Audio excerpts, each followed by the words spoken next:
Before we dive into this mind-blowing tale of secrets and second chances, hit that subscribe button and turn on notifications. You won't want to miss a single twist. What if, in the most desperate moment of your life, you came face to face with the very person you tried hardest to forget? Meet Amelia Hayes. She's sprinting into the emergency room, her 4-year-old son, Leo, burning up in her arms. She fears losing him. But the shock of the illness is nothing compared to the one awaiting her. The attending physician is none other than Dr. Julian Cole, her ex-husband, and the father of Leo, a child he has never known existed. Prepare for a story packed with raw emotion, bombshell secrets, and life-altering decisions. You are about to witness a catastrophic reunion and discover just how far love can withstand the test of time and deep-seated bitterness. If you're already on the edge of your seat, smash that like button. Tell me in the comments, what would you do in Amelia's position? Flee or face the music? Part 1. The Storm and the Ear. The rain hammered down on Boston, turning the city's streets into a slick, mirroring surface that reflected the frantic yellow of the streetlights. The constant roar of the downpour seemed to amplify the terror gripping Amelia as she raced through the wet darkness. Leo clutched tight against her chest. Leo was gasping, his small body scalding with fever, his eyes half closed as if struggling to stay open. "Hold on, my love. Just a little longer," she whispered, her voice a thin, shaky thread, trying to project a calm she was miles from feeling. The taxi slammed to a stop outside Massachusetts General Hospital. Amelia almost stumbled as she exited, her heart pounding a terrifying rhythm, her soaked hair plastered to her face. The cab driver barely had time to close his door before she bolted across the lit entrance, holding Leo as if he were the only precious thing left in the world. Inside, the chaos was deafening. Groaning patients, nurses sprinting, the relentless chime of heart monitors, and the cloying smell of antiseptic mixing with pure fear. Amelia's voice was hoarse when she finally screamed, "Please! Someone help my son!" A triage nurse rushed over, collected a few frantic details, and guided her to a treatment bay. Amelia gently placed Leo on the cot, but never let go of his tiny hand. The boy was struggling to breathe, his small chest rising and falling in painful, shallow gasps. Amelia squeezed his fingers, silently pleading that it wasn't too late. Then the door opened, and her world froze. In a white coat, with a look of intense concentration, stood the attending physician. His hair was slightly disheveled, clearly from long hours, but those deep, intense brown eyes were unmistakable. Amelia felt the floor drop away beneath her. It was Julian Cole, the man she had loved with the fierce passion of youth, the one with whom she had built dreams and shattered promises, her ex-husband. The man who had walked away, taking not just their marriage, but also the chance to know the son who now lay frail and vulnerable on that hospital bed. The shock hit them simultaneously. Julian froze in the doorway for a split second, unable to process what he was seeing. His eyes scanned Amelia in stunned silence, and then fixed on Leo. His professional mask cracked. The look in his eyes softened with raw, incredulous realization. The boy had a look that couldn't be ignored. The shape of his eyes, the curve of his mouth, even the way his brow furrowed in discomfort. It was like looking into a mirror, but this was no time for the past. Julian took a sharp breath, approaching with the professional composure demanded by years of experience. "We need to stabilize him now. Oxygen and IV access. Move!" he ordered the team. Amelia took a step back, her heart torn as she watched his every movement. She felt the fear for her son, but also the crushing weight of memories crashing over her like a tidal wave. The bitter arguments, the agonizing silence, the decision to never look back. And above all, the secret she had guarded so fiercely. Leo. Julian adjusted the oxygen, checked his pulse, and ordered the initial tests, but his eyes couldn't help but dart back to Amelia. There was anger, surprise, pain, and a silent question she knew all too well. When Leo finally began to respond to the treatment, Amelia released a shaky breath, leaning on the cot to keep from collapsing. Julian, breathing heavily, lifted his gaze to her. The words that left his lips were not just a question. They were an accusation, an open wound, a clash of pent-up emotions. "Amelia, this boy, is he my son?" The question cleaved the air like a bolt of thunder. Amelia's eyes welled up. Her hands started to sweat. Her heart pounded not just from the fear of the revelation, but because, deep down, she always knew this moment would come. For years, she had avoided thinking about their reunion. She had imagined 1,000 scenarios, 1,000 excuses, 1,000 ways to run. But now, facing that intense gaze, there was no escape. She tried to answer, but her throat constricted. The silence stretched, heavy with everything left unresolved between them. Amelia knew she was about to face the storm she had avoided for so long. Leo, unconscious, was breathing more easily, but his presence was the undeniable link that bound them together again. And Julian waited, his eyes burning with demand and agony. Part 2. The confession and the cost, and Amelia's chest burned as if she had run a marathon. Julian's question, or rather, his accusation, echoed inside her with an impossible force. Her heart beat so loud, it seemed to drown out every other sound in the room. She looked at Leo, still lying down, now breathing better thanks to the oxygen. Then, she faced Julian. His eyes were like sharp blades, firm, impossible to deceive. She tried to speak, but only a whisper escaped. "Julian, He raised his hand, cutting her off. "Don't give me excuses, Amelia. I'm not blind.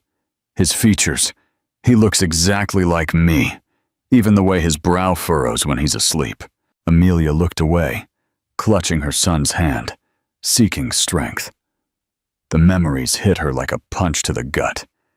Discovering the pregnancy days after the divorce, the fear of facing rejection, the silence she chose to protect herself. "I never meant to hide the truth cruelly," she murmured, tears welling up. "I was afraid, Julian. I had just lost you, and our separation it was an open wound." Julian took a step toward her, his voice choked for a moment. "You stole my right to see my son born, to hear his first word, to be there when he took his first steps." Amelia's body trembled. There was truth in his words, and guilt crushed her. But she couldn't just accept the accusation. "And what about you?" she retorted, her voice firm despite the emotion. "Do you think I forgot the day you walked out the door without looking back? Do you think I don't remember the arguments, the words that tore me apart? I was alone, Julian, pregnant, terrified, and I didn't have the strength to believe you would support me." He drew back slightly, surprised by her resolve. The silence hung heavy. Then he took a deep breath and let slip something that seemed to have been stuck in his throat for years. "I tried to find you, Amelia, but pride and pain were stronger, and when I finally reached out, it was too late. You had moved." Amelia closed her eyes, allowing a tear to fall. "I feared that if I told you, you would deny him, say he wasn't yours. I couldn't bear that humiliation, so I decided to protect myself and Leo." But the anger in Julian's eyes softened, replaced by something more painful: regret. He ran a hand through his hair, pacing in short circles, trying to organize his thoughts. "Amelia, I would never deny a child. Never. You didn't give me that chance." His words echoed within her, tearing her in two. Before she could respond, a soft groan interrupted the discussion. Leo stirred on the bed, slowly opening his eyes. They both moved closer at the same time, instinctively. "Mommy," he murmured weakly. Amelia stroked his face, trying to smile despite her tears. "I'm here, my love. Everything is okay." But then his little eyes turned to Julian. There was curiosity, innocence, and a silent connection that seemed impossible to deny. The boy blinked a few times, as if trying to piece together a puzzle his infant mind didn't fully grasp. "Are you my daddy?" he asked, with the disarming naturalness only a child could possess. The air seemed to vanish from the room. Amelia brought a hand to her mouth, paralyzed. Julian, in turn, was motionless. His chest rose and fell erratically. It was as if all the arguments, all the bitterness, all the past had culminated in that single instant. He knelt beside the bed, looking fixedly at his son. His hands trembled as he held Leo's small ones. His voice came out low, thick with emotion, but clear. "Yes, Leo, I am your father." The boy smiled, still weak but happy, as if that simple answer was enough to fill a void he didn't even know existed. Amelia wept silently, her heart ripping apart with conflicting emotions: fear, relief, pain, and a spark of hope. Julian looked up at her, still holding the boy's hand. There was no more room for running, no more excuses. "Now I know the truth, Amelia, and no matter what you say, I'm not walking away again. Not from him, and not from you. You're watching the drama unfold. If this story resonates, let me know where you are watching from in the comments. Don't forget to share this video." Part 3. The reckoning and the vow. The hospital room fell into a strange silence after Julian's declaration. Amelia felt her heart pound as if trying to escape her chest, and the lump in her throat made it impossible to speak. Leo, on the other hand, seemed satisfied with the answer. He settled into the pillow, clutching Julian's hand with an instinctive trust, and soon closed his eyes, overcome by exhaustion. Amelia remained standing, watching father and son together. The scene struck her deeply. For years, she had imagined this meeting, feared every detail. But now, seeing how naturally Leo accepted his presence, she felt stripped of all the justifications she had used to hide the truth. Julian stayed kneeling by the bed for long seconds, until he slowly rose, his expression a mixture of shock and contained anger. He walked to the window, moving away from Amelia to keep from exploding in front of the boy. When he finally spoke, his voice was low but firm, like a verdict. "You stole years of my life, Amelia." He didn't turn around, continuing to stare out at the darkness. "And more than that, you stole years of his life with me." Amelia bit her lower lip, fighting back tears. The pain she felt was not just from the weight of the accusation, but from the realization that he wasn't wrong. Even so, she had to defend herself. "I didn't steal anything, Julian. I protected him." He laughed, but it was a bitter, wounded laugh. "Protected who? Me? Him? Or just yourself?" The question hit her like a punch. Amelia closed her eyes and took a deep breath before finally letting the words she had swallowed so many times escape. "I was pregnant when you left. Do you remember that day?" His silence was the confirmation. Of course he remembered. The images returned with devastating force. It was a cold winter night. Amelia remembered the sound of the door slamming after another fight, the sharp words they exchanged like knives, Julian accusing her of not trusting him, she countering that she was tired of his absences, the endless shifts, their marriage taking a back seat. Both blinded by pride, both unwilling to yield. When he left that last time, her heart broke, but pride kept her from running after him. Days later, the test confirmed it. She wasn't alone. Amelia opened her eyes, facing him now. "I thought about finding you. God knows I did. But the fear was greater. I knew you, Julian. I knew pride would win. I was terrified you'd say the baby wasn't yours, that you'd call me a liar just to be rid of me. I couldn't bear that humiliation." Julian turned to her, and this time there was more than just anger in his eyes. There was pain, a raw, sincere pain. You think it was easy for me? Do you think I didn't suffer when I left? He came closer, his voice cracking. I went to sleep and woke up thinking about you, wondering if I had made the right decision, but when I tried to come back, it was too late. You had moved. Amelia swallowed hard, unable to meet his gaze for long. I didn't erase you. I survived. It's different.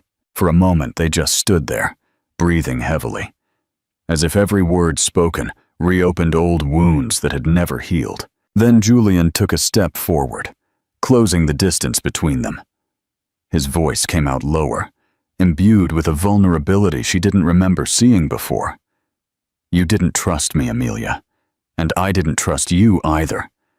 Our marriage didn't end because of a lack of love. It ended because we let pride win.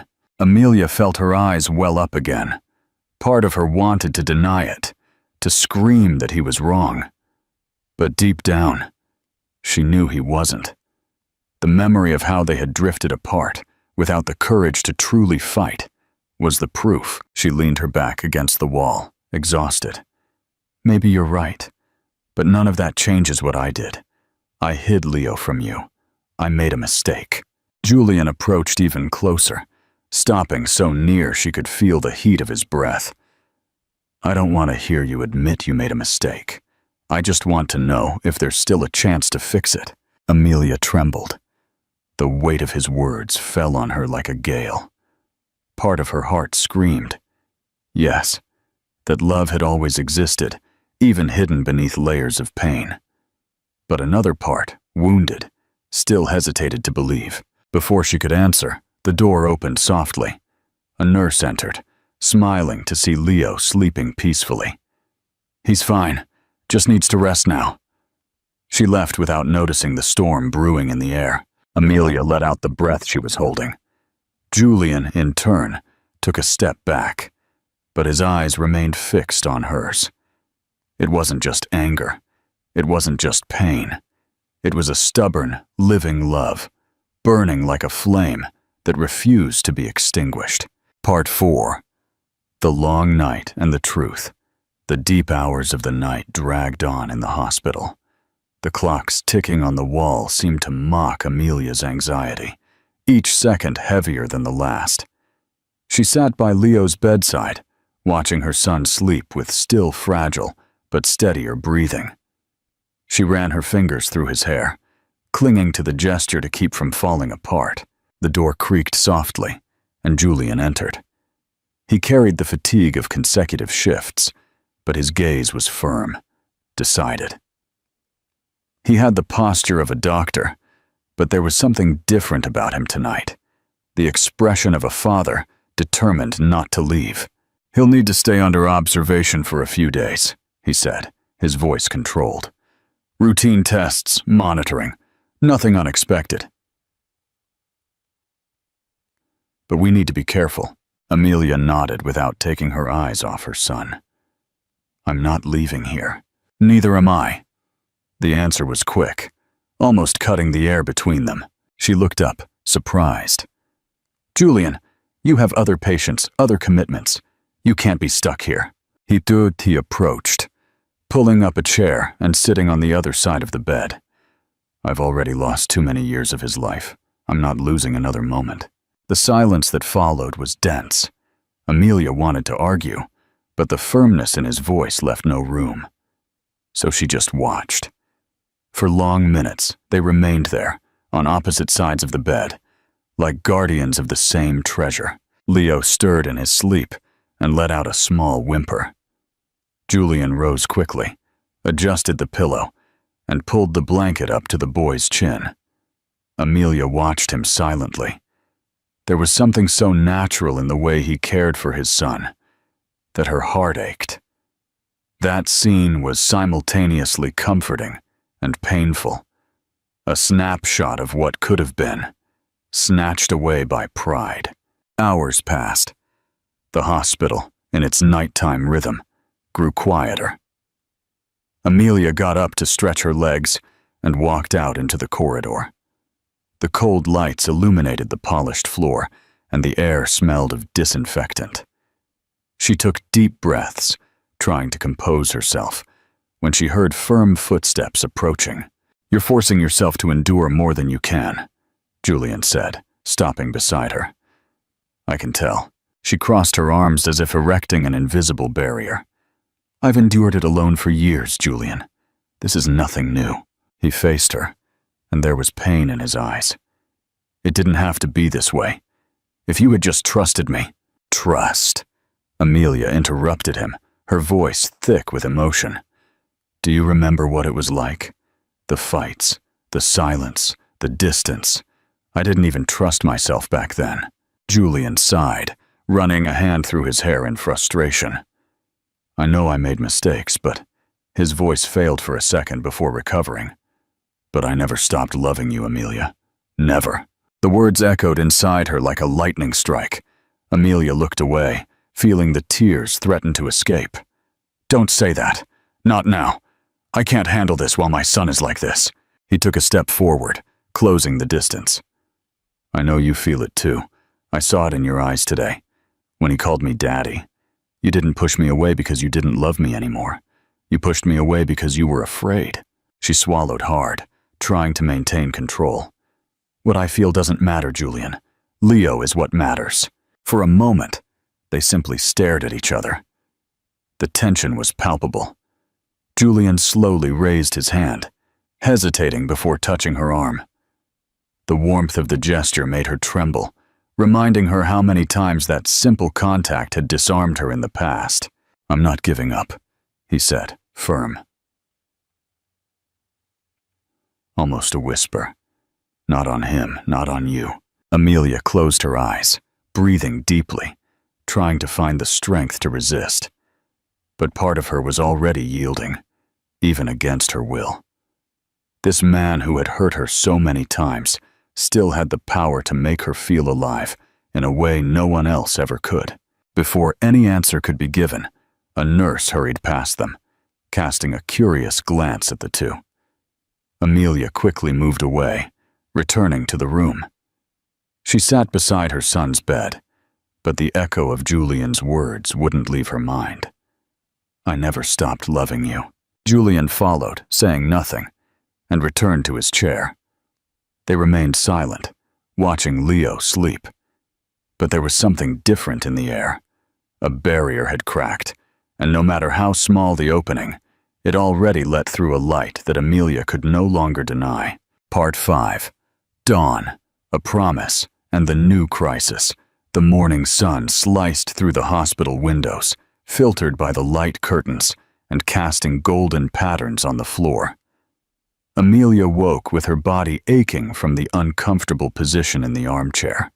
She straightened slowly and looked at the bed. Leo was sleeping peacefully, his breathing steadier, his face still pale, but calmer. Her heart filled with gratitude, as if his every breath were a victory.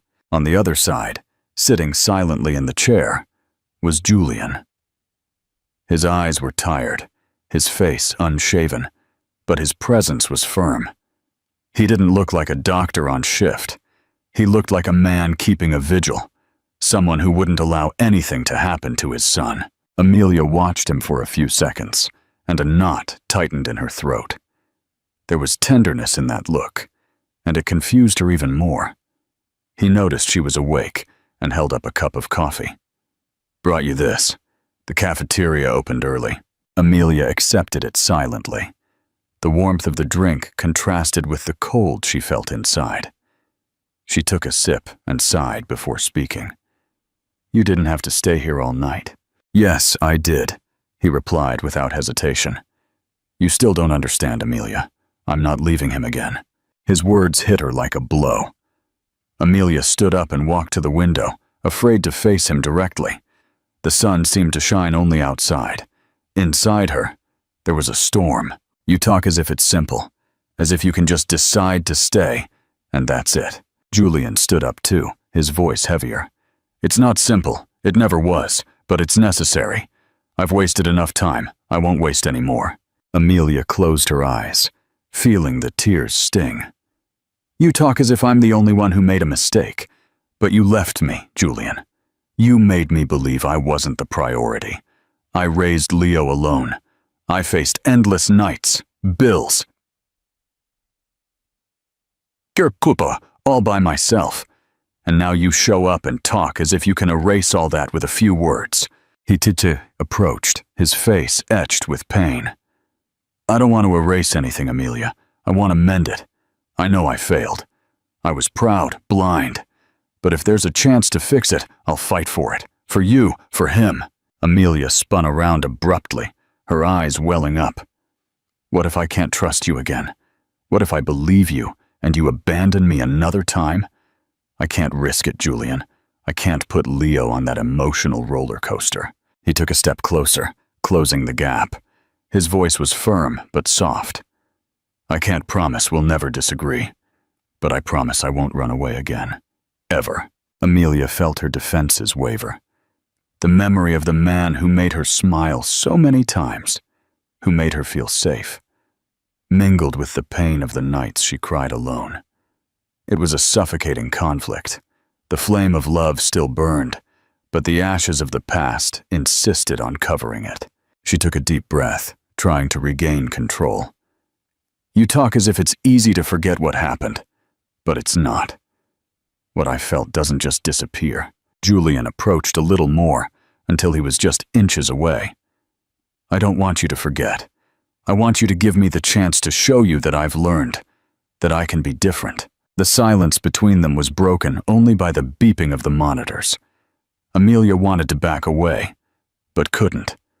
She felt trapped by his gaze, by the warmth of his proximity, by the weight of everything that still existed between them.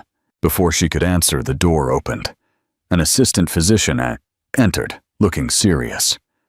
Dr. Cole, we need to talk about the boy's tests. Amelia froze, her stomach churning. What happened?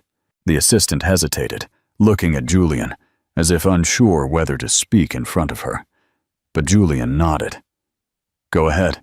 The results show a complication. His condition has worsened. We need to act fast. Amelia put her hands to her mouth, feeling the world spin. The floor seemed to open beneath her. No, my God, no. Julian gripped her shoulders firmly, trying to transmit strength. Amelia, look at me. His eyes burned with determination. I will take care of this, personally. She shook her head, panicking. What if you fail? I can't lose him, Julian, I can't. He pulled her closer, almost embracing her. I won't fail. I've never failed as a doctor. And now that I know he is my son, I will go beyond the impossible if I have to. Amelia wept uncontrollably, unable to respond. Julian's hand squeezed her shoulders, and there was an unspoken promise in that gesture, that this time, he wouldn't leave her alone. Part 6. The Fight for Life. The hospital corridor seemed longer than ever. The cold lights reflected on the polished floor, and the echo of the medical team pushing Leo's cot sounded like a war drum in Amelia's chest. She followed the movement, holding her son's small hand until the last instant, until the operating room door closed before her like an impassable barrier. The emptiness that followed was unbearable. Amelia leaned against the wall, her knees weak, her breathing ragged. Her heart screamed to go inside, but she knew she couldn't. Leo was now in the hands of medicine, in Julian's hands. Julian emerged shortly after, dressed in scrubs, a mask hanging from his neck, but his eyes were fixed on her. He approached, firm, without hesitation. I'll be in there. I'm taking care of him myself. Amelia gripped the sleeve of his scrub top, her eyes brimming with tears. What if something goes wrong? Her voice cracked, broken by fear. I can't lose Leo, Julian. I won't survive it. He placed his hands on her shoulders, forcing her to look at him. I'm a doctor, Amelia. I've been in difficult situations. I've seen lives slip away by a thread, but it's never been my son. His voice choked, and for a moment, the mask of certainty almost fell. I will fight for him like I've never fought for anyone. Amelia closed her eyes, letting the tears stream. She had no choice. She could do nothing but trust. When he disappeared through the operating room doors, she was left alone in the corridor. Alone with her fears, her guilt, and her memories. She walked to the waiting room and collapsed onto one of the hard plastic chairs. The clock on the wall seemed to mock her, each second dragging into an eternity. She tried to pray, but the words came out broken by sobs. Her mind was assaulted by memories. Leo's first cry, when she held him and swore she would never let him go. The sleepless nights, rocking him with improvised songs. The day he fell, trying to walk and got up smiling. Resilient even then. Each memory cut through her like a blade, accompanied by the paralyzing fear that it might be the last time. And then, like an inevitable wave, came the memories of Julian.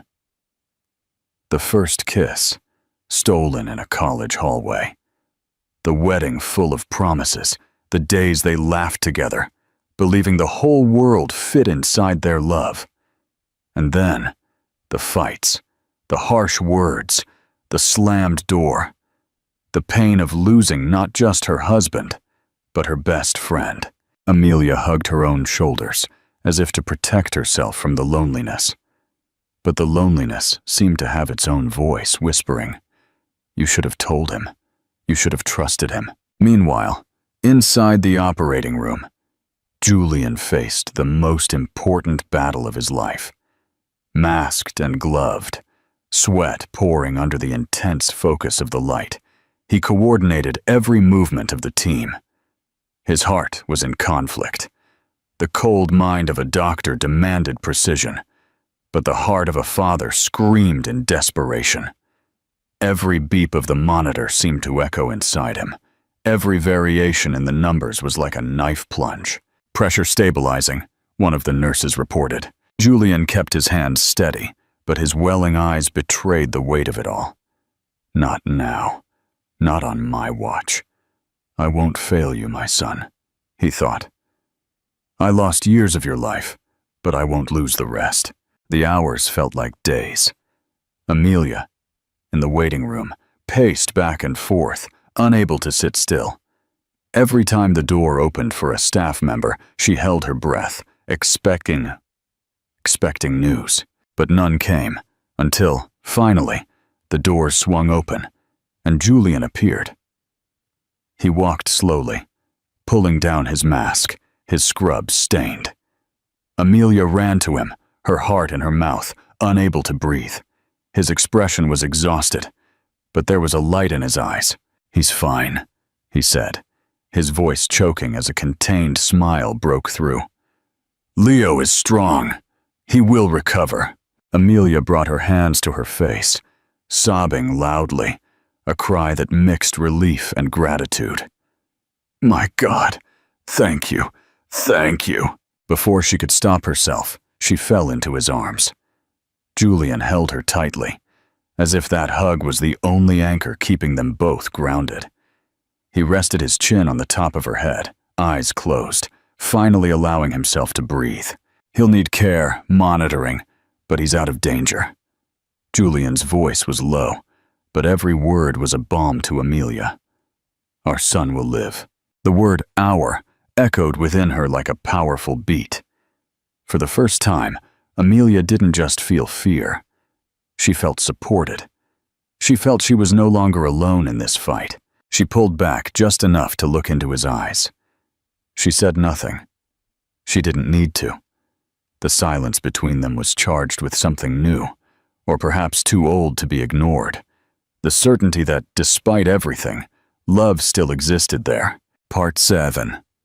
Dawn and a new beginning. The hospital room no longer felt as suffocating as before.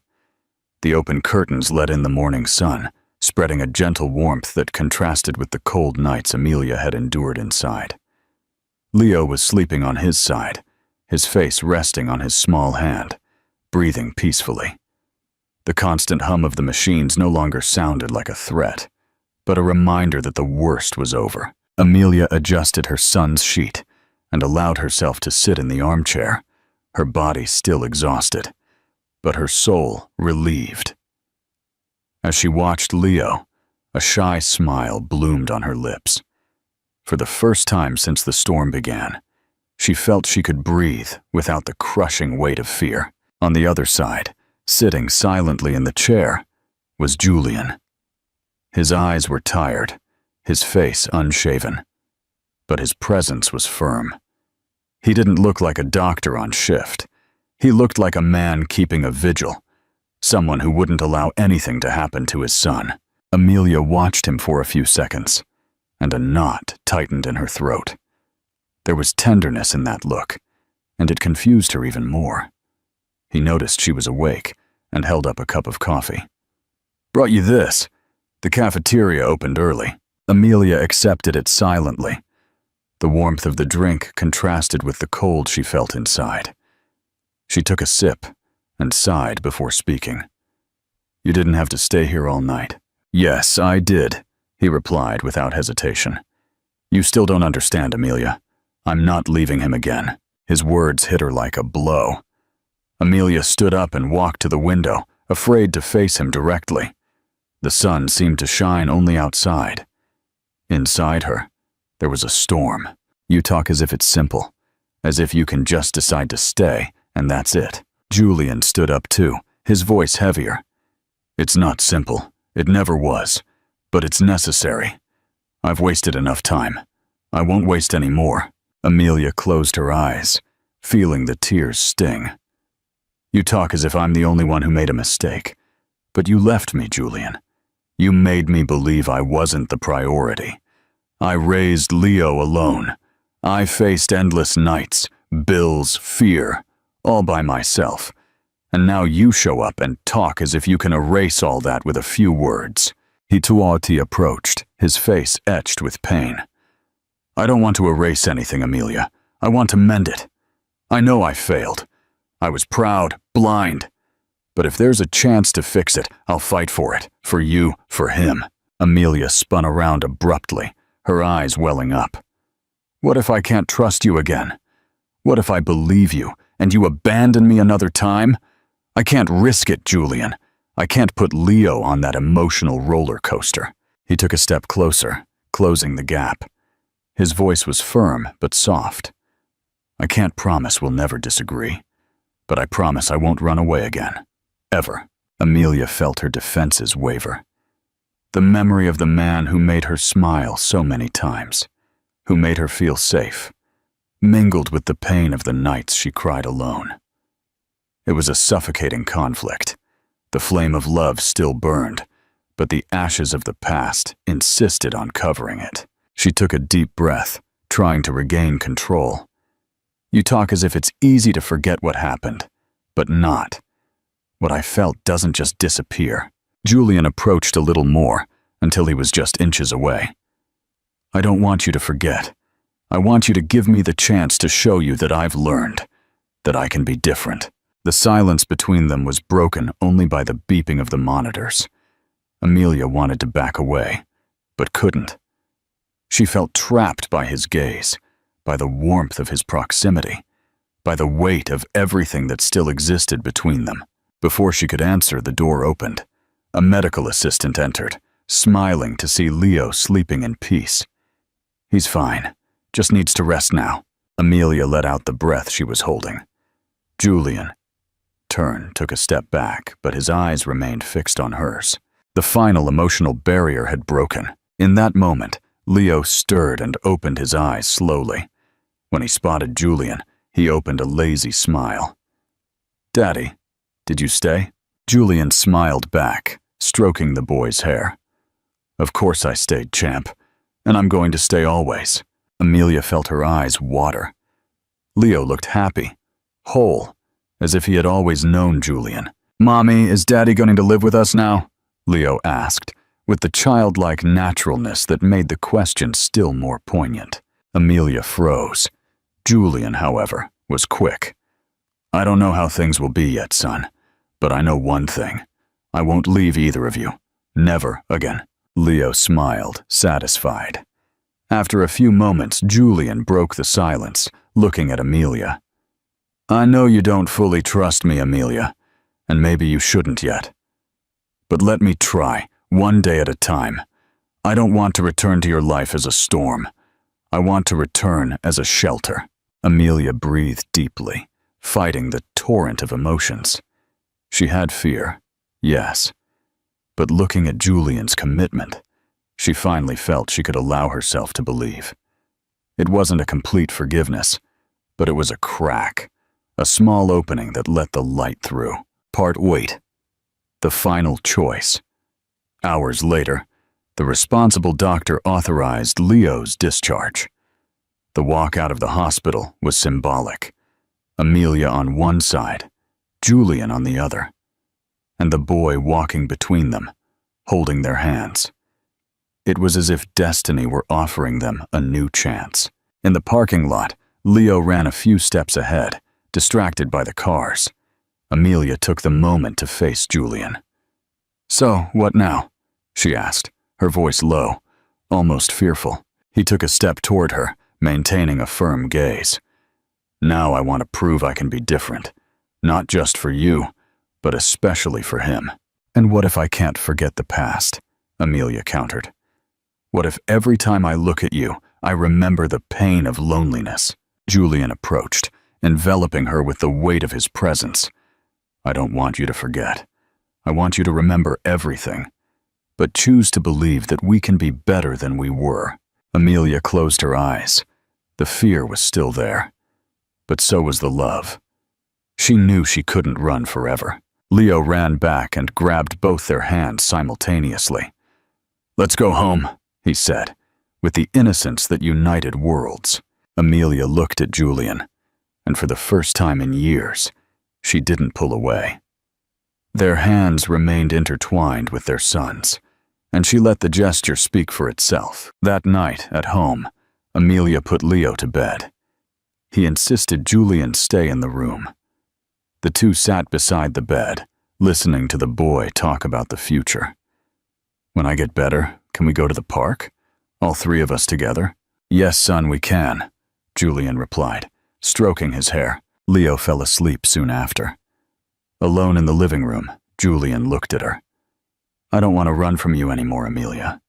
I know I'll need to win back your trust, and I'm willing to spend whatever time it takes for that." She breathed deeply. "And I know I'll need to learn to forgive. It won't be easy, Julian." He approached slowly. "Nothing that's worth it is easy." Amelia allowed the tears to fall. When she felt his hands hold her face gently, she didn't resist. The kiss that followed was not just an explosion of contained passion, but a silent promise of a fresh start. "I think I never stopped loving you either," she murmured. The meaningful conclusion. Months had passed since Amelia, Julian, and Leo left the hospital hand in hand. Life didn't return to what it was before, because there was no going back. A new path opened before them, with stumbles, but also with a promise of unity that would never be ignored. One sunny Saturday, Amelia watched Leo run after Julian, who was pretending to be a monster in a game in the backyard. The boy laughed with all his might. That scene, so ordinary, was everything she had ever dreamed of offering her son. The presence of a father.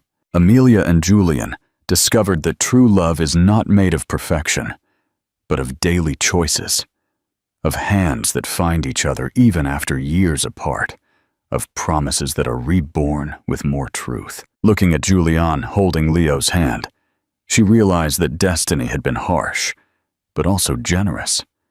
It gave them the opportunity to meet again, not as they were before, but as people transformed by pain, longing, and hope.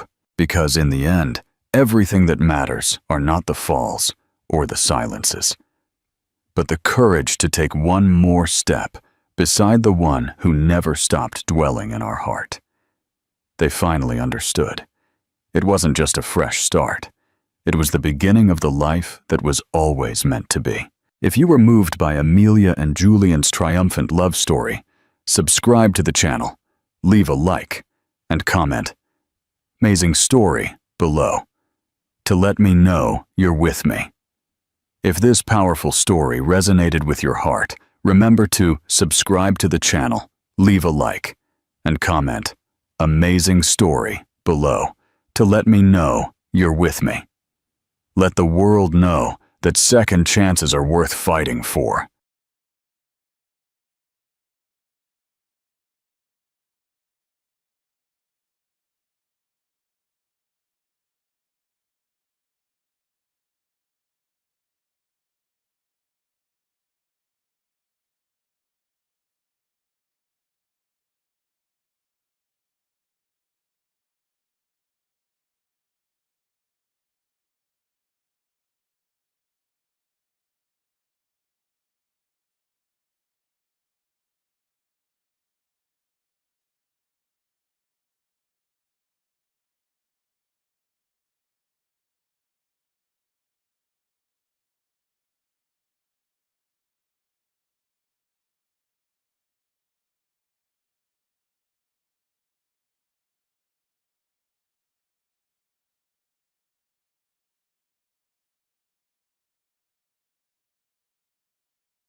The most exclusive, glittering gala in Manhattan.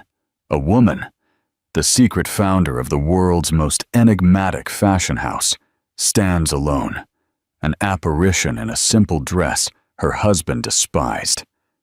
His lover, dripping in conspicuous designer logos, pointed a perfectly manicured finger and let out a laugh that sliced through the room. "Did you make that yourself?" The crowd sneered, unaware they were witnessing the public humiliation of New York's most powerful secret.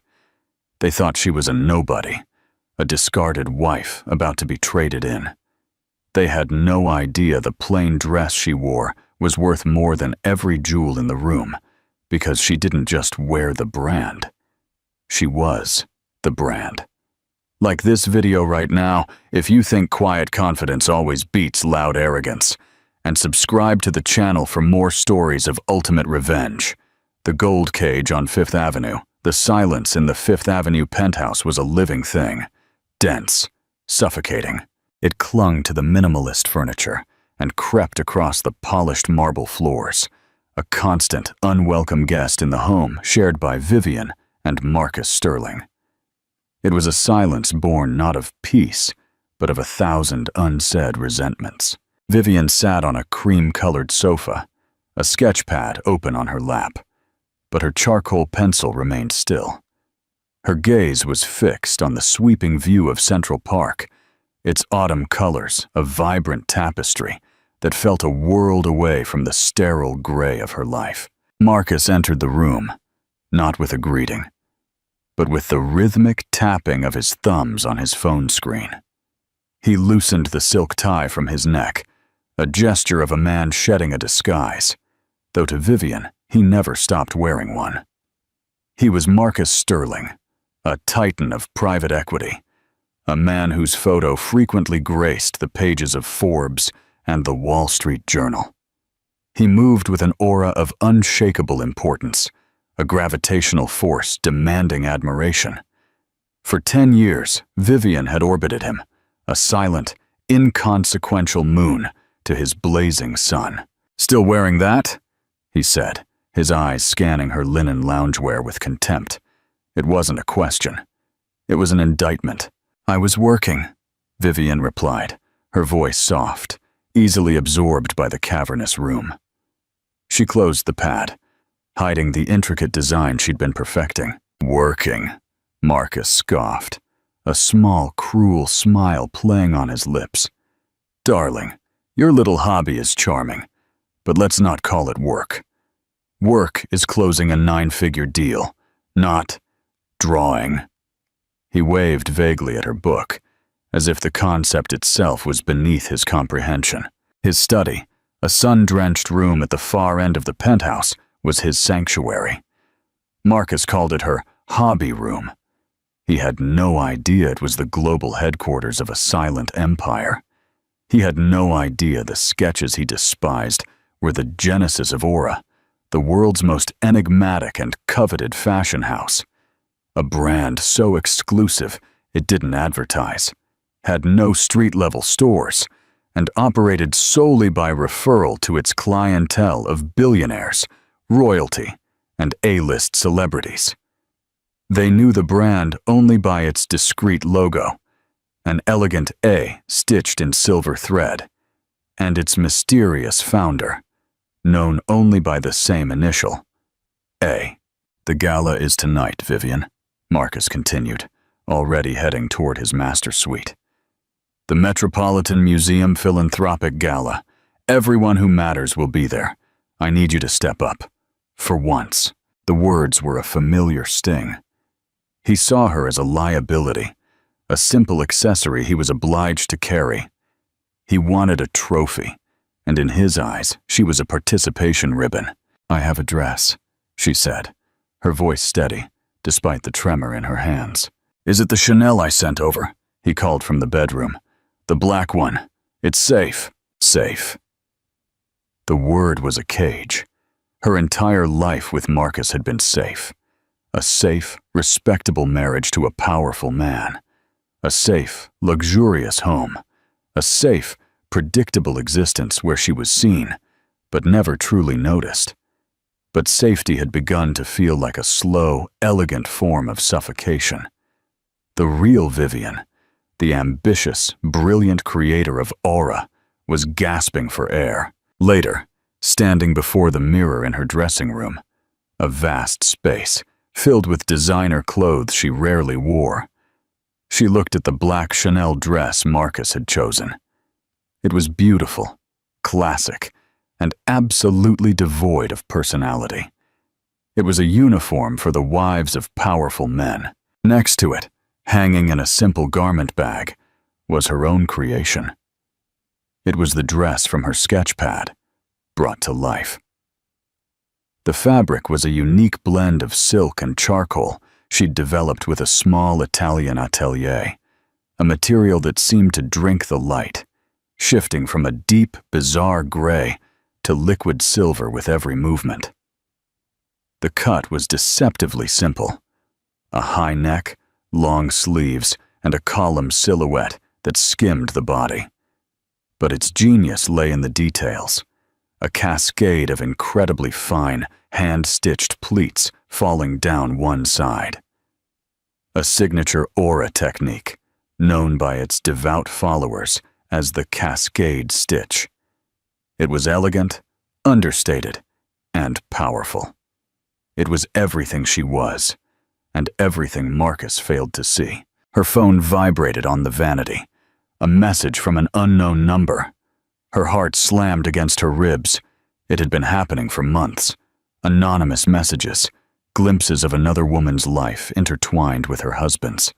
A photo of two champagne flutes clinking. A female hand, blood-red nails, holding one of them. A shot of the view from a Miami hotel room the weekend Marcus was supposedly at a board meeting in Chicago. She never replied, never confronted him. The evidence was a cold, hard knot in her stomach, a truth she wasn't ready to untangle. Confronting him meant detonating the life she knew. She wasn't ready for the fallout. Not yet. Tonight, however, felt different. Marcus's callousness, his casual cruelty, had eroded her self-control. She looked from the safe Chanel to her own powerful creation. Putting on the Chanel would be another act of submission. Putting on the aura would be an act of quiet rebellion. It would be a secret worn on her skin, a shield only she understood. With a newfound resolve, she unzipped the garment bag. She would not be a ghost tonight.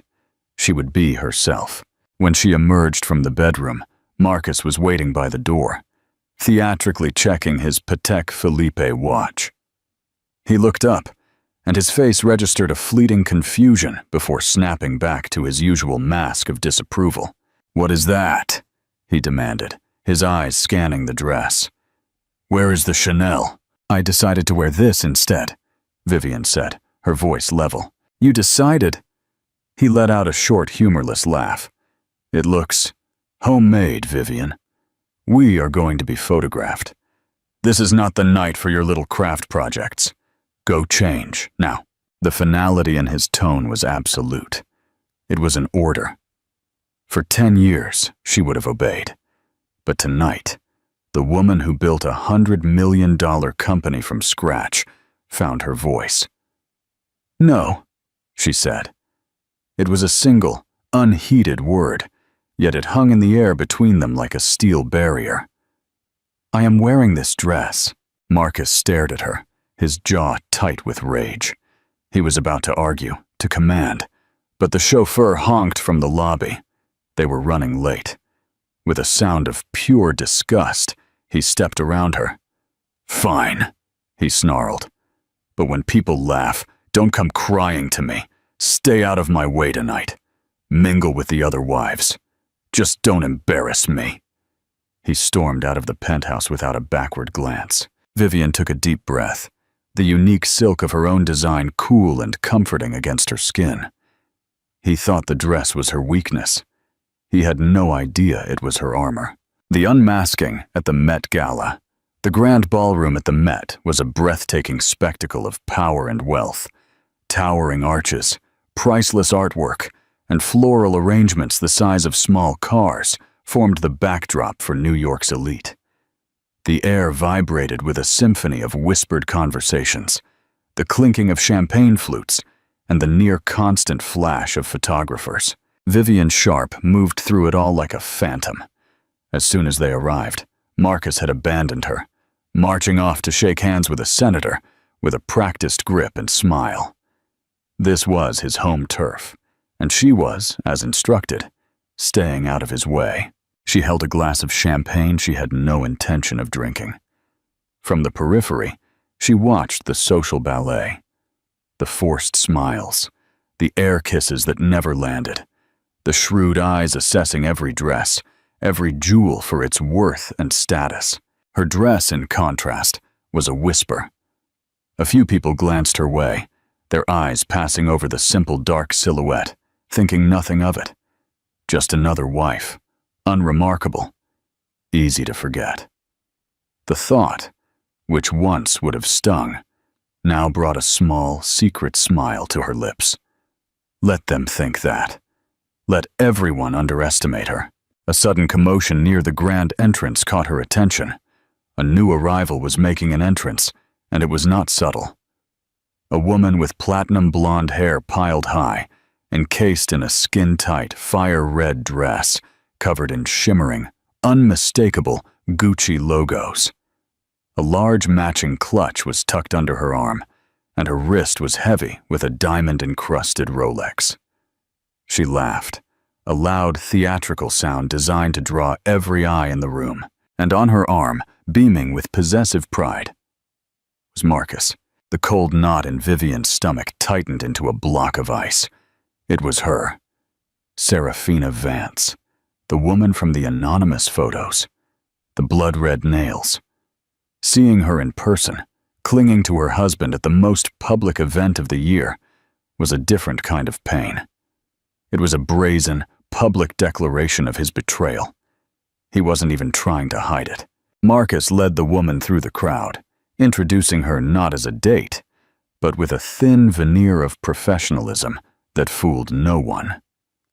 "She's Serafina Vance," Vivian overheard him telling a banking CEO.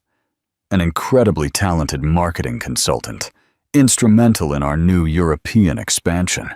Vivian watched as Marcus's hand settled possessively on the small of Serafina's back, a gesture of intimacy he hadn't shown her in years. She felt a wave of nausea. She needed to leave. But then, Serafina's gaze swept the room and landed directly on her. A slow, venomous smile spread across her perfectly painted red lips. She whispered something into Marcus's ear, and he followed her gaze. His expression soured, a flicker of annoyance before being replaced by something crueler. Amusement. They began to walk toward her, cutting directly through groups of guests, creating a path, a silent announcement that a confrontation was imminent. The crowd parted slightly, sensing the looming drama. Vivian's feet felt rooted to the floor. Every instinct screamed at her to flee, to escape the humiliation. But then she felt the subtle weight of her dress against her skin. The cascade stitch, a silent column of steel against her own. She had spent a decade shrinking herself to be small and acceptable for Marcus's world. No more.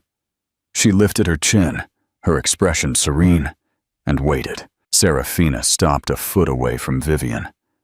Her eyes made a slow, offensive appraisal, starting at Vivian's simple black heels and traveling up to her face before discarding her entirely to focus on the dress. She let out a giggle, a brittle, tinkling sound that grated. "Well, well, Marcus," Serafina said, her voice loud enough for at least a dozen people to hear clearly. She didn't even look at Vivian, directing her words to Marcus as if his wife were an inanimate object.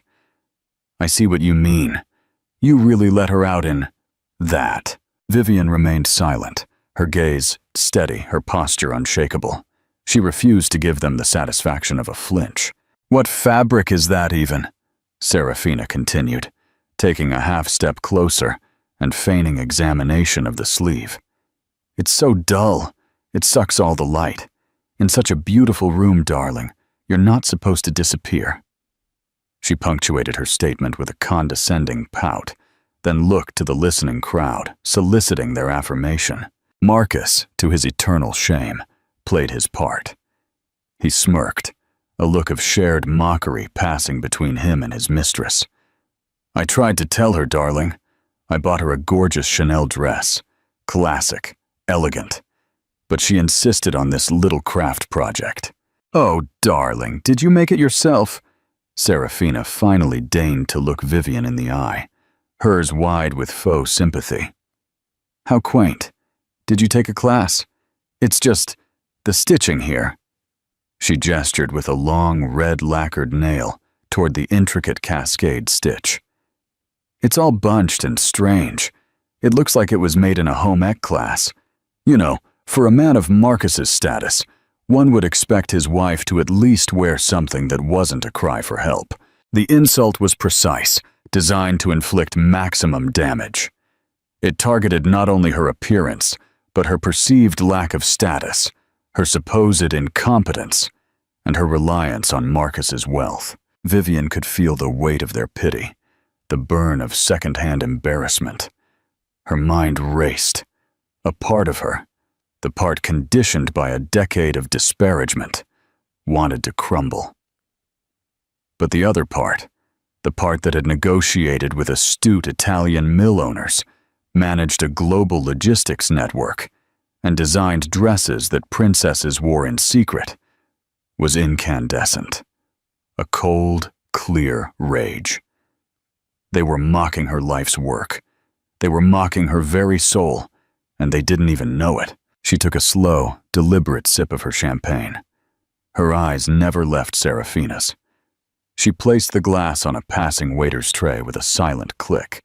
"It's interesting you mention the stitching," Vivian said, her voice cutting through the whispers with surprising clarity and calm. "It takes a truly discerning eye to appreciate true craftsmanship. Most people are simply distracted by the shiny things." The educated jab landed. Serafina's smile tightened. She was used to people being intimidated by her. She was not prepared for a quiet, analytical retort. Shiny things. Serafina laughed, jiggling her wrist so her Rolex caught the light. "Darling, this is a $40,000 timepiece. The dress is runway Gucci. This is called luxury goods. You should try them sometime." "Oh, wait," she added, her voice dripping with fake pity. "I'm sure Marcus can get you a nice allowance boost if you ask sweetly." Marcus put his arm around Serafina's waist, pulling her closer in a gesture of solidarity. "Enough, Vivian. You're making a scene. Serafina is just being honest. It's not a flattering look." "Honest?" Vivian's gaze locked onto her husband, the man she had once loved. To see him standing there, defending the woman he was sleeping with while publicly humiliating her, finally severed the last thread of affection she felt for him. The knot of pain in her stomach didn't disappear. It transmuted into something else entirely. It became fuel. "No, Marcus." Her voice dropped to a dangerous low. "Honesty isn't what's happening here. This is cruelty and ignorance." Before Serafina could reply with another venomous dart, a new voice joined the conversation, one that carried an undeniable weight of authority. "Ignorance is the correct word." The small crowd parted slightly, and a woman with sharp, intelligent eyes and a severe silver bob haircut stepped forward. She was impeccably dressed in a bespoke suit. Vivian recognized her instantly. It was Helena Thorne, the legendary editor-in-chief of Vogue USA. The only person in the room whose opinion on fashion was not an opinion, but a verdict, and she was staring with an expression of absolute reverence at Vivian's dress. Helena Thorne was not a woman given to flights of fancy. She had reigned over the fashion world for 3 decades with an iron will. Tonight, she was at the gala out of professional duty, finding the entire affair predictable and tedious. Until she saw the dress. Her attention had been caught not by the drama of the confrontation, but by a flash of movement. A woman in a dark gown had moved, and for a split second, the light had caught a cascade of fabric down her side that moved with an almost organic fluidity. It was a ripple of liquid shadow. Helena's breath hitched. She pushed closer, her journalistic instincts buzzing. She recognized the latent tension around the small group, the classic tableau of the powerful husband, the flashy mistress, and the beleaguered wife. But she tuned out the screeching voice of the blonde woman. Her focus was entirely on the dress worn by the calm, poised brunette. The fabric was extraordinary, a silk and charcoal blend, with a matte finish that defied the ballroom's brilliant lights. It was a statement of anti-statement, a confident rejection of the night's ostentatious theme. And then there was the stitching. Helena's heart began to beat faster. It was not bunched and strange, as the blonde had so ignorantly claimed. It was a marvel of technical skill, the cascade stitch, a signature so unique, so difficult to execute, that it could only belong to one designer. Aura. For the past 2 years, Aura had been the fashion world's obsession. The brand had sprung from nowhere, appearing on a handful of meticulously chosen A-list actresses who refused to name the designer. Its pieces were unattainable, almost mythical. There were no press releases, no interviews, no fashion shows. The only way to acquire a piece was to be personally invited. The brand's founder was known only as A figure more mysterious than Banksy. Helena had seen photographs of the few existing Aura pieces, studying them with the intensity of an art historian. She knew the cascade stitch, but the dress this woman wore was different. It was more advanced, more refined. It had to be a new, custom piece, haute couture from the founder's private atelier. Ignorance is the correct word, Helena said, her voice cutting the tense atmosphere. She stepped into the circle, her formidable presence instantly shifting the balance of power. She completely ignored Serafina and Marcus. Her attention was wholly fixed on Vivian.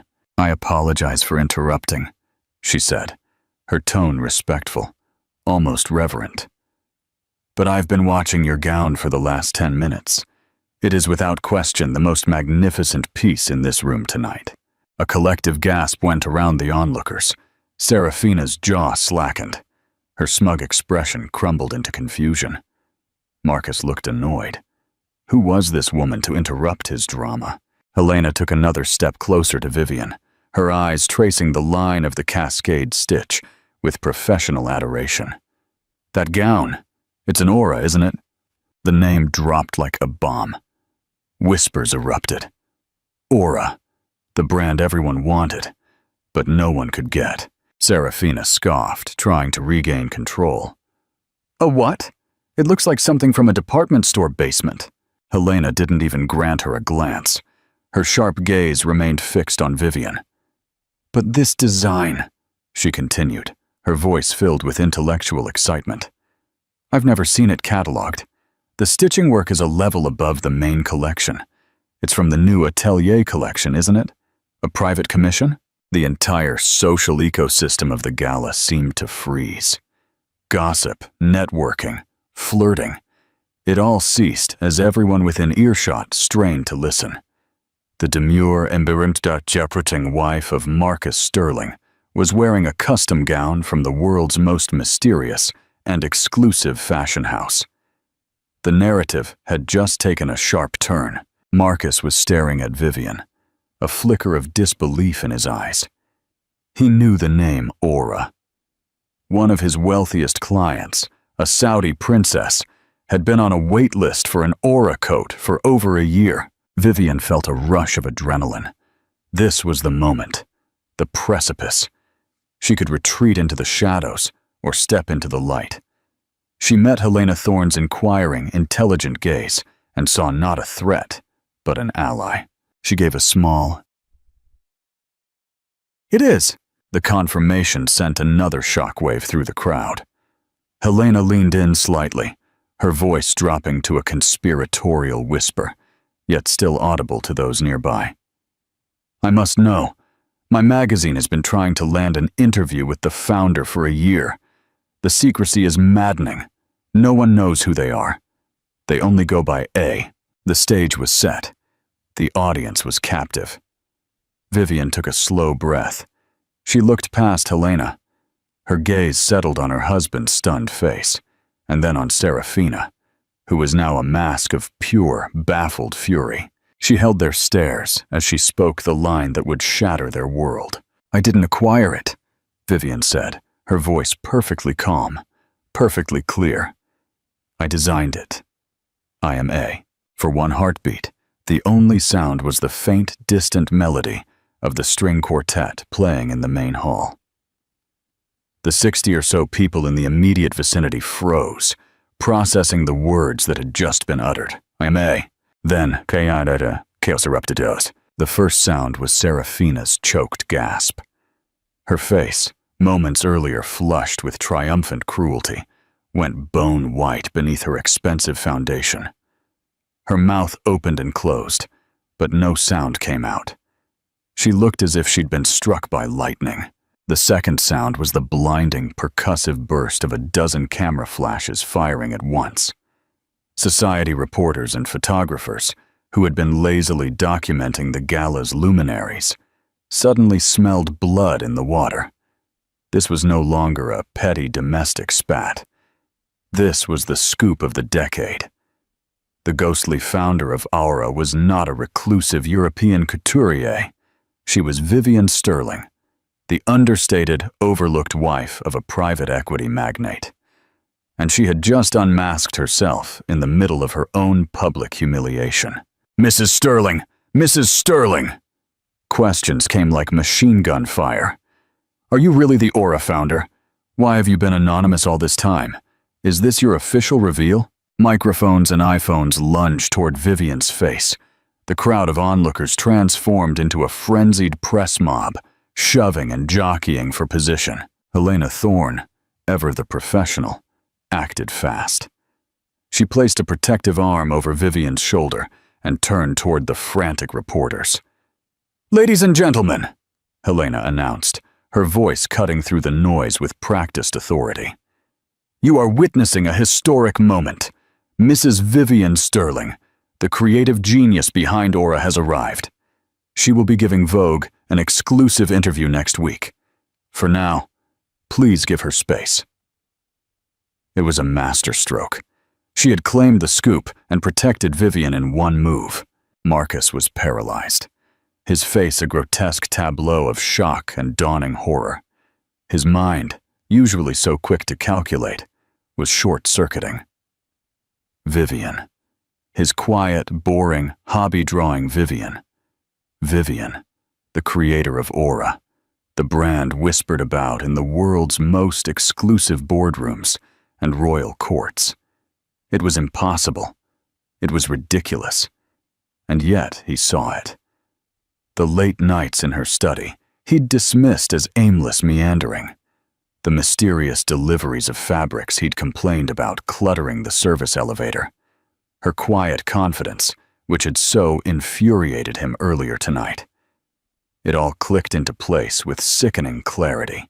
The woman he had spent a decade systematically underestimating, the woman he had just publicly shamed, was not only wealthy in her own right. She was a cultural force, a creator, an artist, a titan in a world he couldn't even comprehend, let alone enter.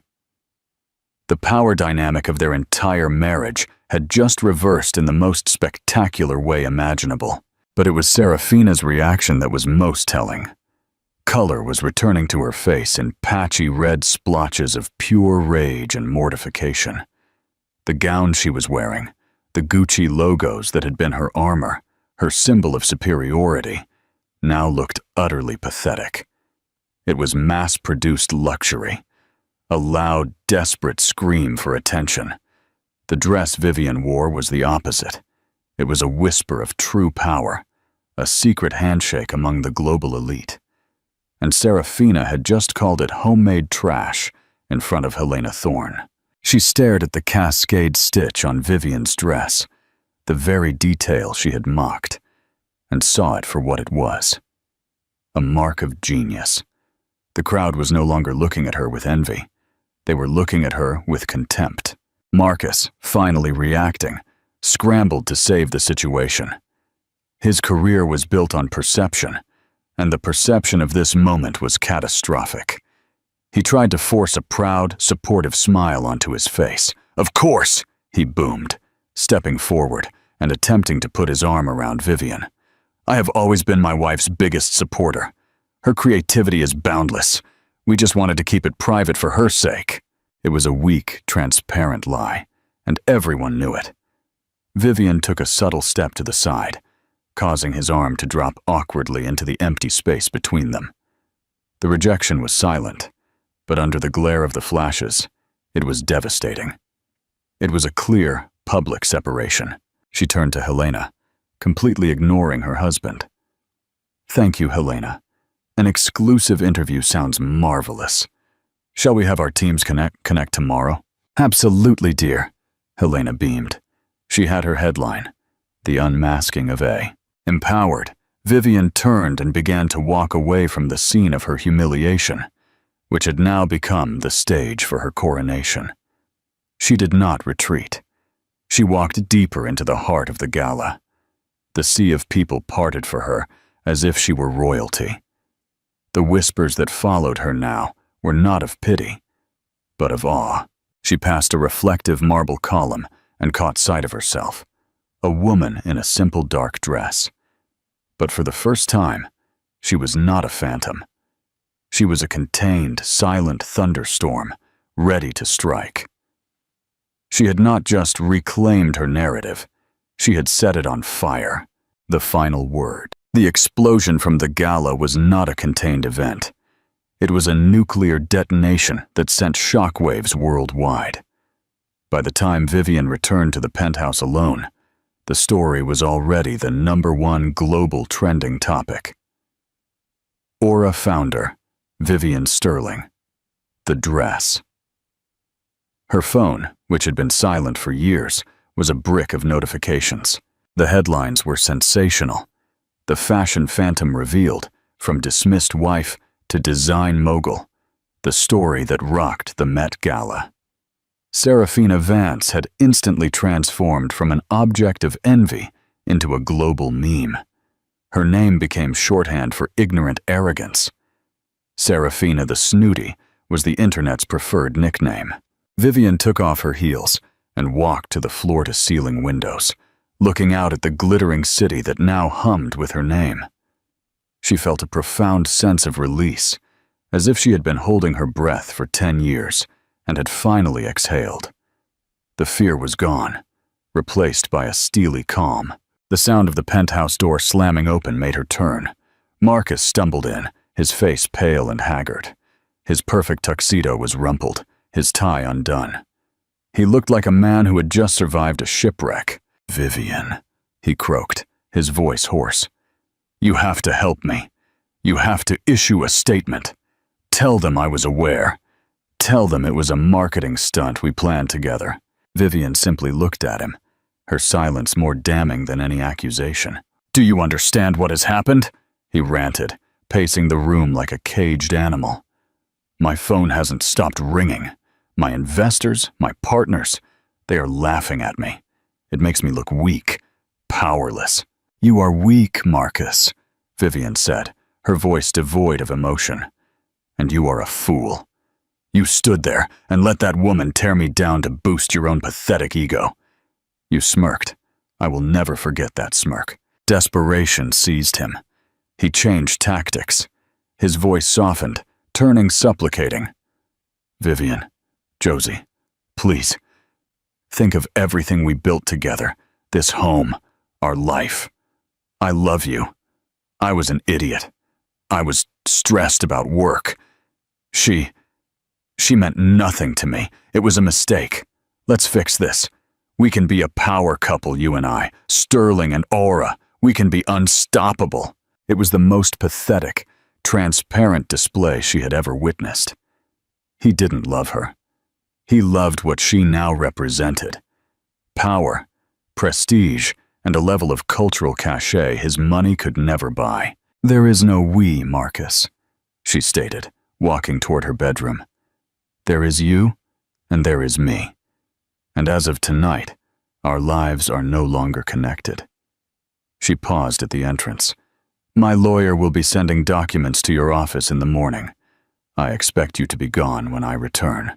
"Return from where?"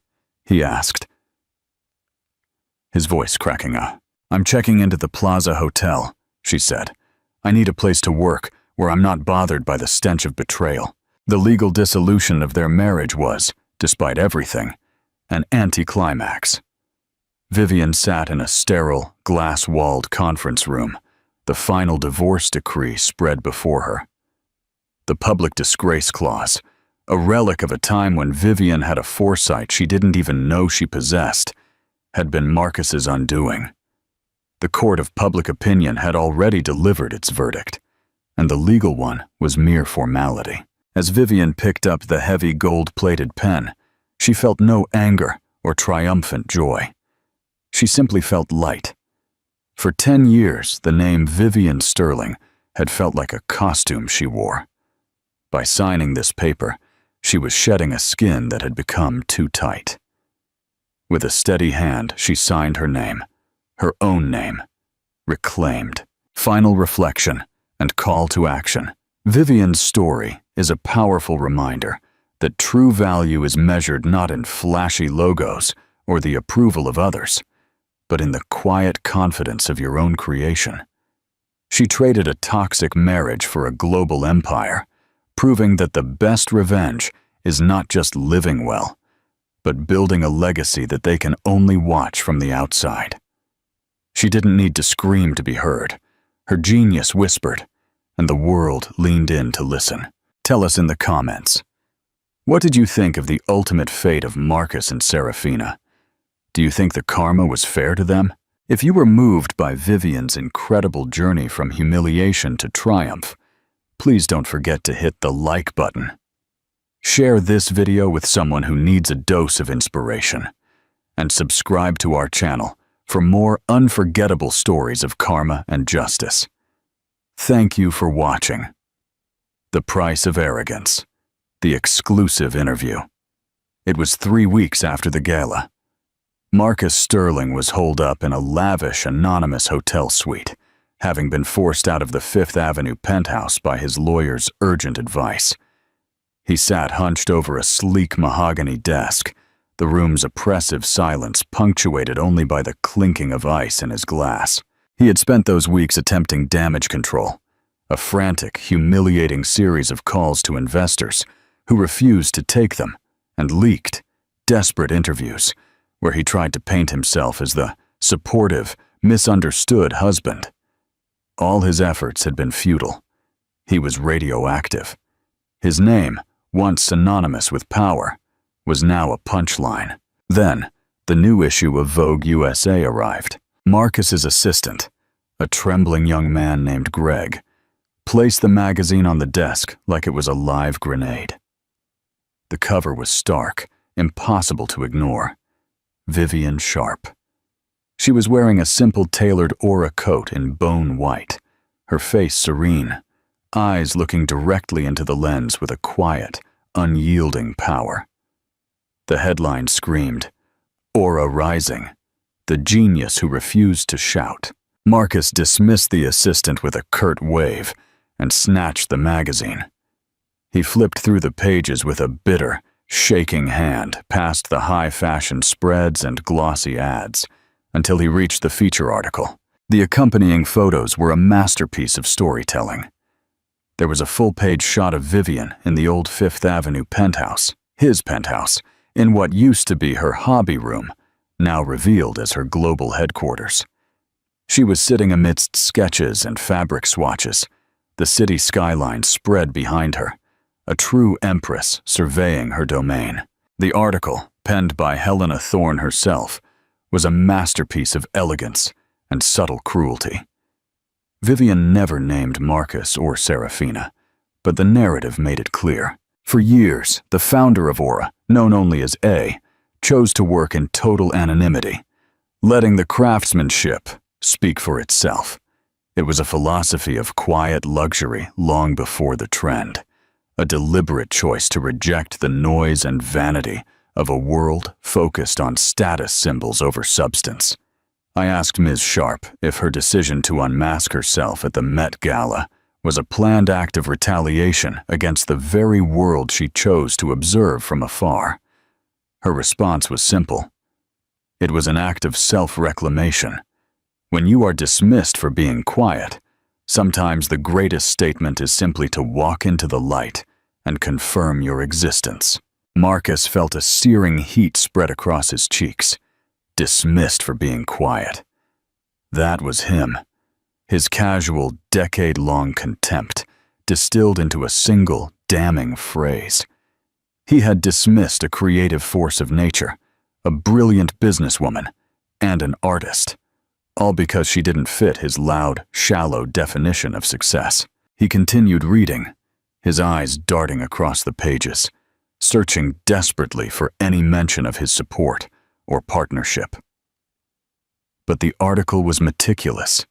It focused solely on Vivian's journey, her engineering background, her passion for rare Italian textiles, the small, anonymous team she'd built. Marcus Sterling was mentioned only once, in the caption of a small, archival photo of a younger Vivian at a charity event. Vivian Sharp, pictured here during her previous marriage, an era she refers to as a necessary time of germination for Aura's philosophy. Germination. He was nothing but the fertilizer for her genius, the crucible for her creation. The silent judgment later that evening, Marcus found himself at a dimly lit, high-end bar, trying to blend into the shadows.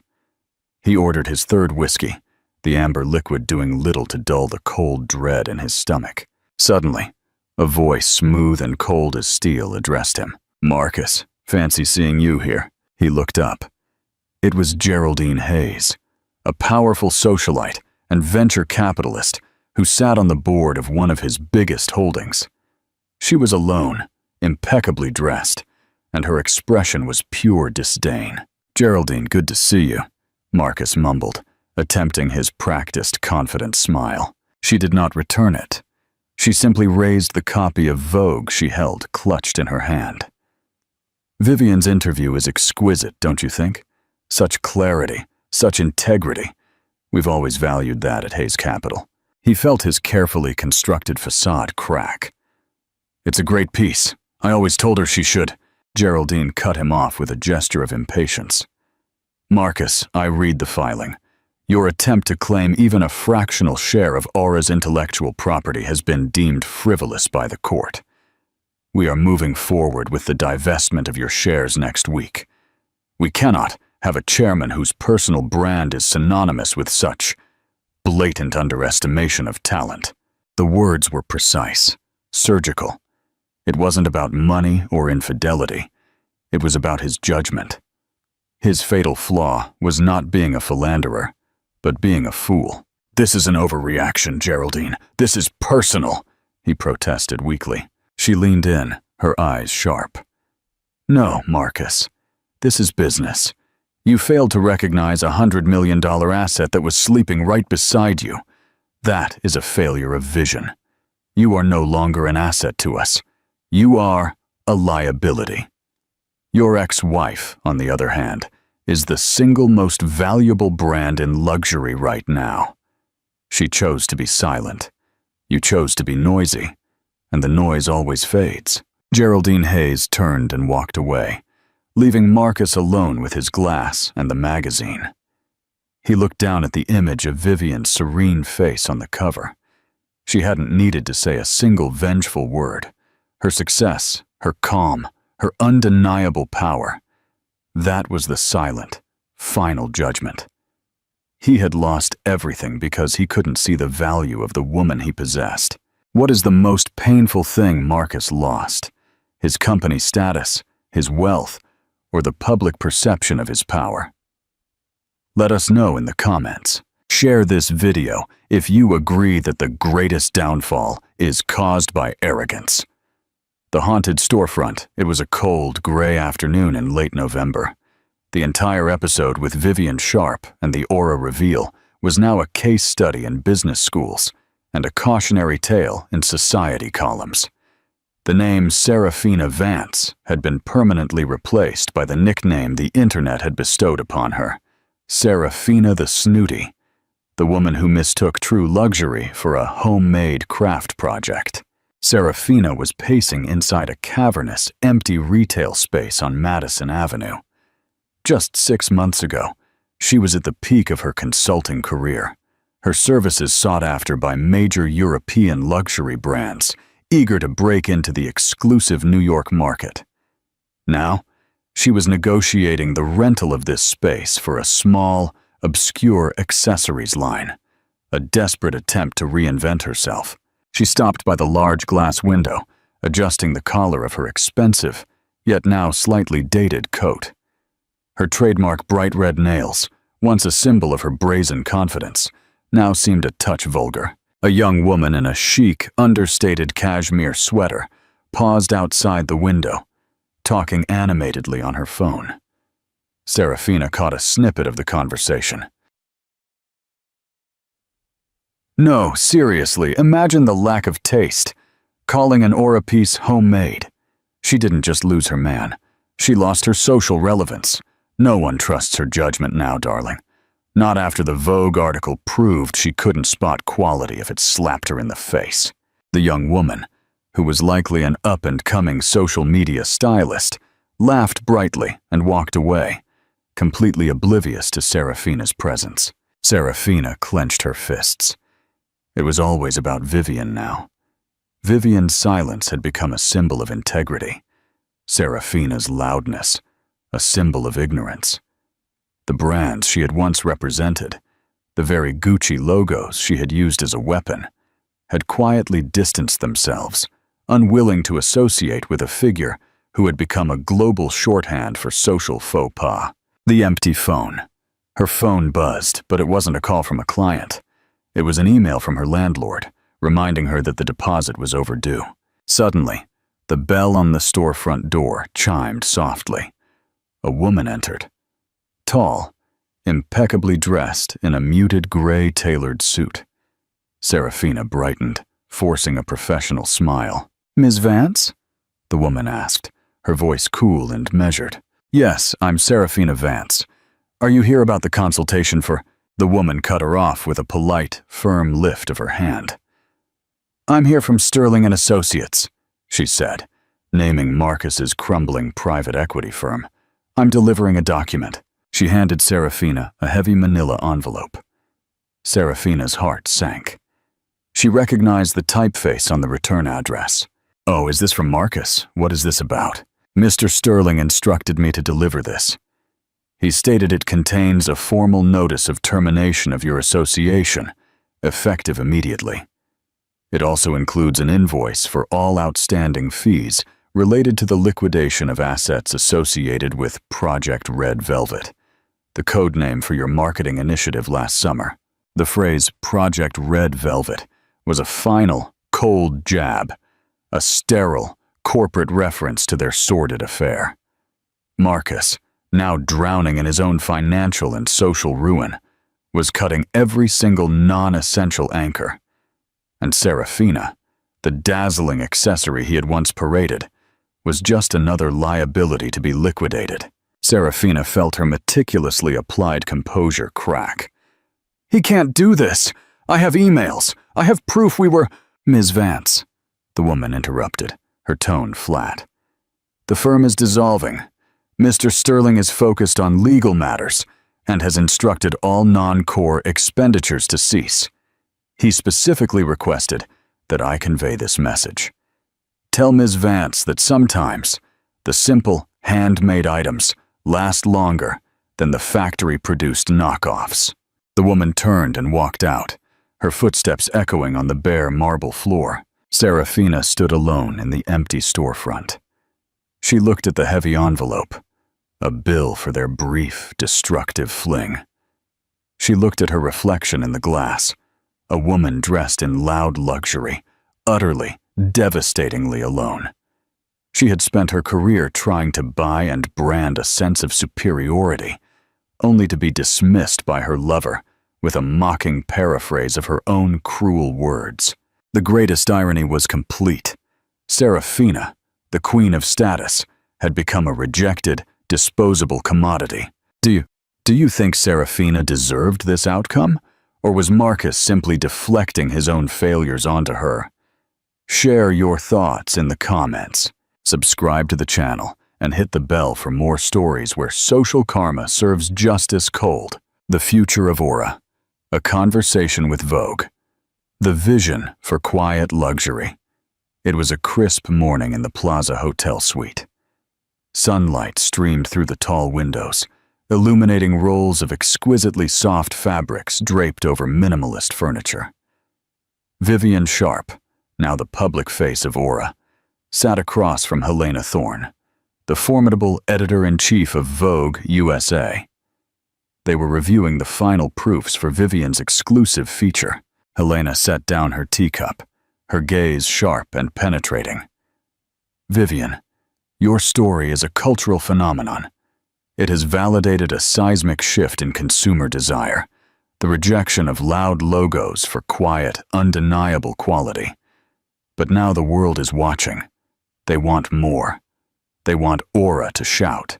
Vivian smiled, a calm, knowing smile that was now becoming her signature.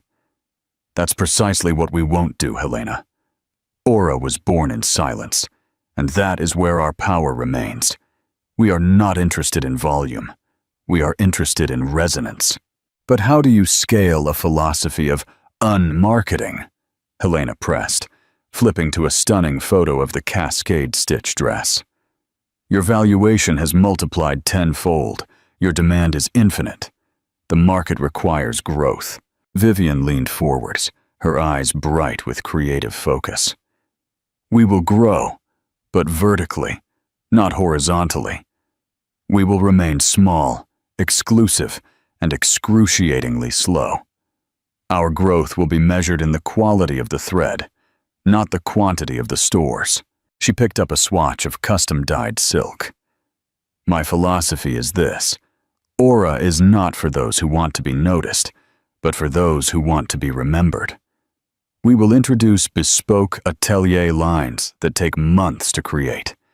We will partner with small, sustainable European mills. We will make scarcity our most valuable asset. The minute we become available to everyone, we lose the very essence that made us desirable to the world's elite. That quiet, confident secret. The public persona. Helena nodded slowly, her interest clearly piqued. So, the woman who spent a decade hiding behind the initial A now embraces the spotlight. How do you reconcile the need for privacy with the demands of public leadership? You're a CEO now, Vivian, not just a designer. I am learning to separate the two, Vivian admitted. The artist, the creator, still needs that silence to germinate ideas, as I called it in the article. She paused, a shadow of her past crossing her face. But the woman who was publicly underestimated and shamed now understands her responsibility. My public role is to stand as a testament. Never allow someone else's narrow vision of you to define your worth. She met Helena's gaze. My company is built on integrity. My leadership will be too. I will use the spotlight to champion sustainable craftsmanship and to support women who have also been overlooked or dismissed in the corporate world. That is the only noise Aura will make. Helena smiled, a rare sign of genuine approval. You are more than a designer, Vivian. You are a movement. And you've given us the story of the decade. Your triumph over Marcus Sterling and the Serafina the Snooty incident will forever be remembered as the moment the old luxury guards fell. The final step, speaking of which, Helena said, gathering her papers. The question that remains, and one I feel compelled to ask. Now that you have the wealth, the power, and the freedom, is there any room left in your life for something personal? For love? Vivian looked out the window at the bustling, unapologetic city. She thought about the cold, isolating silence of the old penthouse and the warm, purposeful quiet of her new life. Love used to be a safe, predictable contract, Vivian said thoughtfully. A compromise. I will never compromise myself again. She turned back, her eyes twinkling. Aura's future is about creating something exquisite and enduring. And perhaps that same philosophy applies to my personal life. If love is to enter my life, it must be the very best. A custom fit, not a ready-to-wear obligation. She stood up, extending her hand to Helena. Thank you for capturing this moment, Helena. I trust you to tell our story with the precision and respect it deserves. Helena shook her hand, her expression one of utter conviction. It will be a masterpiece, Vivian, a testament to the fact that the most injurious thing you can do is underestimate a woman who chooses to build her own empire in silence. The custom-fit connection, the architect of joy. It had been 18 months since the Met Gala detonation. Aura was now a global phenomenon, the undisputed leader of the quiet luxury movement. Vivian, the visionary A, had moved her headquarters to a magnificent airy loft space in downtown Manhattan, a place where the silence was filled with creativity, not resentment. She was no longer preoccupied with Marcus Sterling's downfall or Serafina Vance's public ridicule. Her focus was entirely forward, on the next collection and the next architectural challenge. It was this focus on architecture that brought Rhys Ellington into her life. Rhys was a structural engineer and architect, known for his meticulous, understated designs that emphasized light and sustainability. He had been hired to oversee the renovation of Aura's flagship, though still appointment only, atelier in London. Their first meeting was in a stark, cold construction site. Vivian, dressed in an Aura charcoal wool suit, pointed to a wall. Rhys, I need this wall to feel like it breathes. I need the light to fall precisely here, creating a shadow that mimics the cascade stitch. Rhys, a man of precise measurements and quiet intensity, didn't scoff at the artistic demand. He simply studied the light, then looked at Vivian. That requires a micro-adjustment to the cantilever and a specific finish on the concrete. It's challenging, but beautiful. It's about engineering poetry. Their connection was immediate. It was not the tempestuous, consuming fire of youth, but the deep, satisfying warmth of two minds operating on the same frequency. Rhys didn't gush over her fame. He respected her process. He saw her not as A, the magnate, but as Vivian, the brilliant problem solver.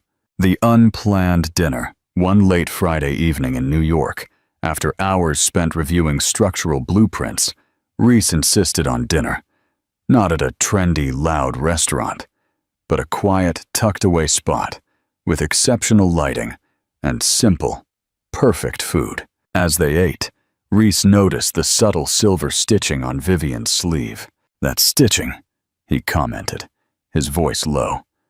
It looks structurally impossible to maintain that tension and still allow that drape. Vivian laughed, a genuine, relaxed sound she rarely shared. It took 3 years to perfect the technique. It's all in the countertension of the underlayer. It's about building a beautiful internal frame that nobody sees, but everyone feels. Rhys nodded, not a flicker of condescension in his eyes. That's a philosophy I can appreciate. True excellence is often invisible. It's the integrity of the foundation. He then looked directly at her, setting down his fork. You are an incredibly successful public figure, Vivian. But I suspect the real Vivian is that beautiful internal frame, the one that was built in silence, that held up the entire structure until it was strong enough to face the light. His words didn't ask about her past heartbreak. They acknowledged her strength. He wasn't trying to fix her. He was simply describing the architecture of her soul. It was an intellectual intimacy that made her heart feel lighter than any champagne. The custom-fit promise. A year later, they stood on a private terrace overlooking the twinkling Manhattan skyline, a view far more meaningful than the sterile panorama of the old penthouse. Reese hadn't proposed with a grandiose speech or a flashy diamond. Instead, he presented her with a small, beautifully crafted wooden box. Inside, there was no ring. There were two small, elegant metal objects.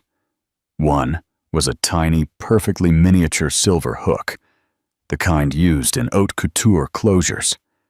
The other was a tiny bronze loop, an architectural anchor he'd designed. "When I design a structure, Vivian," Reese said, his voice earnest, "I make sure every piece is load-bearing and perfectly counterbalanced.